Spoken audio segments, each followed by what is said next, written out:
Jangan sampai terlambat kenali dia tanda anak sudah terjerumus pergaulan negatif.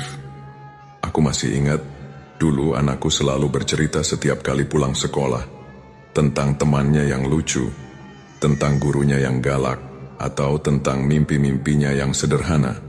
Tapi entah sejak kapan, semuanya berubah. Kini ia lebih banyak diam, menatap layar ponsel, dan berkata, "Nanti aja, Ma." Setiap kali aku ingin bicara, sebagai ibu aku sempat berpikir, mungkin ini cuma fase remaja. Tapi ternyata tidak, dan aku baru sadar, aku sudah hampir terlambat mengenal anakku sendiri. 1. Ketika anak mulai menjauh.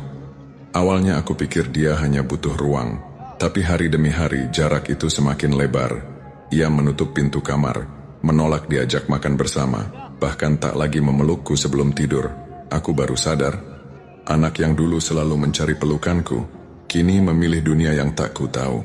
Kadang anak menjauh bukan karena tak cinta, tapi karena ia takut disalahkan saat hanya ingin dimengerti. 2. Saat gaya. Hidupnya berubah drastis. Tiba-tiba ia sering pulang larut, penampilannya berubah, tutur katanya kasar, dan nilai-nilainya menurun. Setiap aku menegur, ia marah. Setiap aku menasihati, ia menuduh aku tidak paham dirinya. Padahal, aku hanya takut kehilangan dia.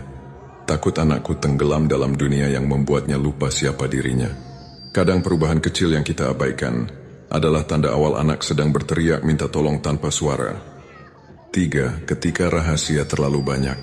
Aku mulai melihatnya gelisah saat ada notifikasi di ponselnya. Cepat-cepat ia sembunyikan layar ketika aku lewat. Aku mencoba percaya, tapi hatiku terus bergetar. Seperti ada yang tak beres.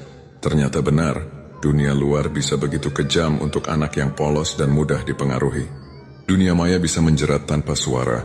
Dan kadang pergaulan buruk tidak datang lewat jalan tapi lewat genggaman tangan. Aku menyesal hampir terlambat. Aku pernah berpikir, cukup dengan memberi makan, sekolah, dan rumah yang nyaman. Tapi aku lupa, anak juga butuh didengarkan. Butuh dirangkul ketika salah, bukan dimarahi. Butuh tempat pulang yang hangat, bukan rumah yang penuh teguran. Kini aku tahu cinta saja tidak cukup. Cinta harus hadir, harus melihat, harus mendengar. Untuk semua orang tua, jangan tunggu anakmu berubah dulu baru kamu peduli.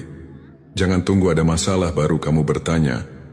Dekati anakmu hari ini, ajak bicara, peluk tanpa syarat. Karena satu pelukan hari ini bisa menyelamatkan masa depannya.